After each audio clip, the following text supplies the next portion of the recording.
través de la Escritura hasta que haya logrado su buena obra.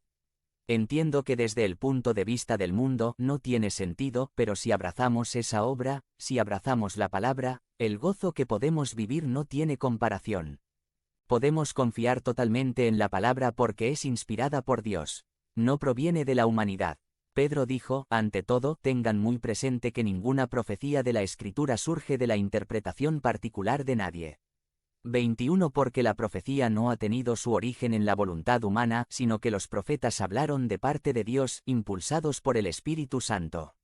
2 Pedro 1, 20-21. De igual manera, el autor de Hebreos enfatizó que Dios, que muchas veces y de varias maneras habló a nuestros antepasados en otras épocas por medio de los profetas.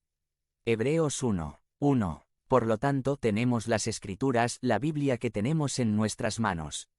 Dios tomó la iniciativa y habló, sopló su logos theopneustos, logos theoneustos, su palabra inspirada.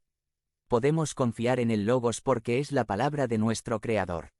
El logos ha sido nuestro enfoque por toda esta serie. Que seamos hacedores del logos. Que pasemos tiempo en el logos. Que dejemos que el logos nos transforme. Sin embargo, el concepto del logos es aún más profundo. Por favor, busquen en sus Biblias Juan 1. Vamos a leer el versículo 14. Y el Verbo se hizo hombre y habitó entre nosotros. Juan 1. 14. Tal vez, me preguntas qué tiene que ver este pasaje con el tema. Me gusta la pregunta. Quizás si leo el versículo en otra traducción, podrás captar la conexión inmediatamente. Entonces la palabra se hizo hombre y vino a vivir entre nosotros. Juan 1. 14. NTV. ¿Quién se hizo hombre? ¿Quién vino a vivir entre nosotros? El Logos. Leamos el versículo entero usando el término griego. Y el Logos se hizo hombre y habitó entre nosotros. Y hemos contemplado su gloria, la gloria que corresponde al Hijo unigénito del Padre, lleno de gracia y de verdad. Juan 1. 14. Es verdad que Dios habló a nuestros antepasados en otras épocas por medios de los profetas, pero en estos días finales nos ha hablado por medio de su Hijo. Hebreos 1. 1-2. Todo lo que Dios quería y quiere revelar de su persona, de su voluntad, lo hizo por medio de su Hijo unigénito. Jesús es la cumbre de la revelación de Dios. Es la comunicación suprema y perfecta de Dios porque es el resplandor de la gloria de Dios, la fiel imagen de lo que Él es. Hebreos 1. 3. Jesús es el Logos. La verdad que Jesús es el Logos me lleva a reconocer quién es. Juan, siendo impulsado por el Espíritu Santo, comenzó su libro con esta declaración. En el principio ya existía el Verbo. Juan 1. 1. El texto original usa la palabra que llevamos 6 semanas investigando. En este texto, el término verbo fue la traducción elegida para el término logos. Por lo tanto, desde ahora en adelante voy a utilizar el término griego. En el principio ya existía el logos, y el logos estaba con Dios, y el logos era Dios. Él estaba con Dios en el principio. 3. Por medio de él todas las cosas fueron creadas, sin él, nada de lo creado llegó a existir. 4. En él estaba la vida, y la vida era la luz de la humanidad. 5. Esta luz resplandece en las tinieblas, y las tinieblas no han podido extinguirla. Juan 1. 1-5. De este pasaje hay 4 verdades que vamos a destacar. La primera es 1. El Logos es eterno. Significa que nunca cambiará. El autor de Hebreos dijo, Jesucristo es el mismo ayer, hoy y siempre. Hebreos 13. 8. NTV. Si Jesús no cambia, el Logos tampoco. La palabra de Dios siempre será igual. 2. El Logos es Dios. Ya hemos leído cómo Jesús es la imagen fiel de Dios. Hace semanas leímos en Colosenses que Jesús es la imagen del Dios invisible. Colosenses 1. 15. Y ahora tenemos la declaración de Juan que literalmente dice que Jesús es Dios. 3. El Logos es el Creador. Juan dijo, por medio de él todas las cosas fueron creadas, sin él, nada de lo creado llegó a existir. Juan 1. 3. Jesús nos creó, por lo tanto, nos conoce completamente. Conoce todo lo que está en nuestro interior. Sabe cuáles son nuestras necesidades y lo que tenemos para ofrecer, nuestro potencial. Igual, conoce cuáles son nuestras enfermedades, las cosas que impiden nuestra relación con Él y con otros. Él es el Creador Todopoderoso y entiende lo que se requiere para restaurarnos. 4. El Logos es la vida y la luz. Jesús es la fuente de la vida y su vida es la luz que brilla tanto que las tinieblas no pueden apagarla. Solo esa luz viva puede despertarnos de la muerte causada por el pecado. B. Por su gran amor, Dios envió la luz al mundo y le ordenó que resplandeciera en las tinieblas, hizo brillar su luz en nuestro corazón para que conociéramos la gloria de Dios que resplandece en el rostro de Cristo. 2 Corintios 4, 6. Pero la humanidad no reconoció la luz. El que era la luz ya estaba en el mundo, y el mundo fue creado por medio de él, pero el mundo no lo reconoció. Juan 1, 10. La pregunta para nosotros, para ti es: ¿lo vas a reconocer? ¿Lo reconoces por quién es? 1. Quiero que miremos el pasaje otra vez. Nos vamos a dar cuenta cómo debe ser nuestra reacción frente al Logos. Vino un hombre llamado Juan. Dios lo envió 7 como testigo para dar testimonio de la luz. Juan 1. 6 a 7. Juan el Bautista proclamaba que el Logos, el Mesías, estaba por llegar. Dijo: el que viene después de mí es superior a mí, porque existía antes que yo. Juan 1. 15. Inclusive, exclamó que no era digno ni siquiera de desatarle la correa de las sandalias. Juan 1. 27. 2. Cuando reconocemos sinceramente quién es Jesús, nos damos cuenta que la única reacción adecuada es caernos delante de Él, rendirnos ante Él. Es confesar que no somos dignos ni siquiera de tocar los pies de Él. Pero la gran paradoja de la eternidad es que Dios ha abierto un camino para que podamos nacer de nuevo en su familia. Nos invita a 2. Recibirlo. A. La Escritura dice: vino a lo que era suyo, pero los suyos no lo recibieron. 12 Más a cuantos lo recibieron, a los que creen en su nombre, les dio el derecho de ser hijos de Dios. 13 Estos no nacen de la sangre, ni por deseos naturales, ni por voluntad humana, sino que nacen de Dios. Juan 1. 11 a 13. B. Si nos invita a recibirlo, significa que Dios está dispuesto a recibirnos. De verdad, Dios quiere que seamos parte de su familia. Es por esta razón que Él envió a su Hijo. Dios quería abrir nuevamente el camino hacia, y lo hizo a través de la muerte y la resurrección de Jesús. Dios, en su gran amor a pesar de nuestra rebelión, nuestro pecado, se hizo hombre para darnos esta invitación. ¿Cómo puedes recibirlo? El mismo pasaje nos dice: mas a cuantos lo recibieron, a los que creen en su nombre, les dio el derecho de ser hijos de Dios. Juan 1. 12. Creer en Él, confiar en Jesús, poner nuestra fe en Él.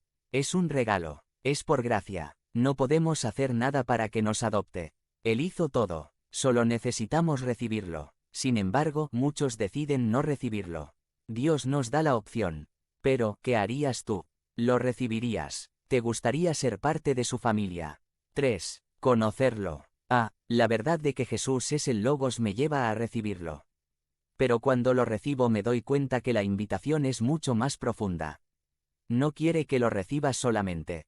Me invita a conocerlo. La Biblia dice que hemos recibido gracia sobre gracia.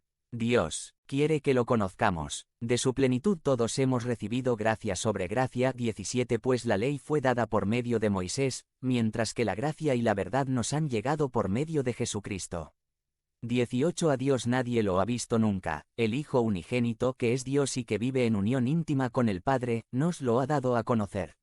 Juan 1. 16 a 18. B. ¿Cómo lo hizo? Y el Logos se hizo hombre y habitó entre nosotros.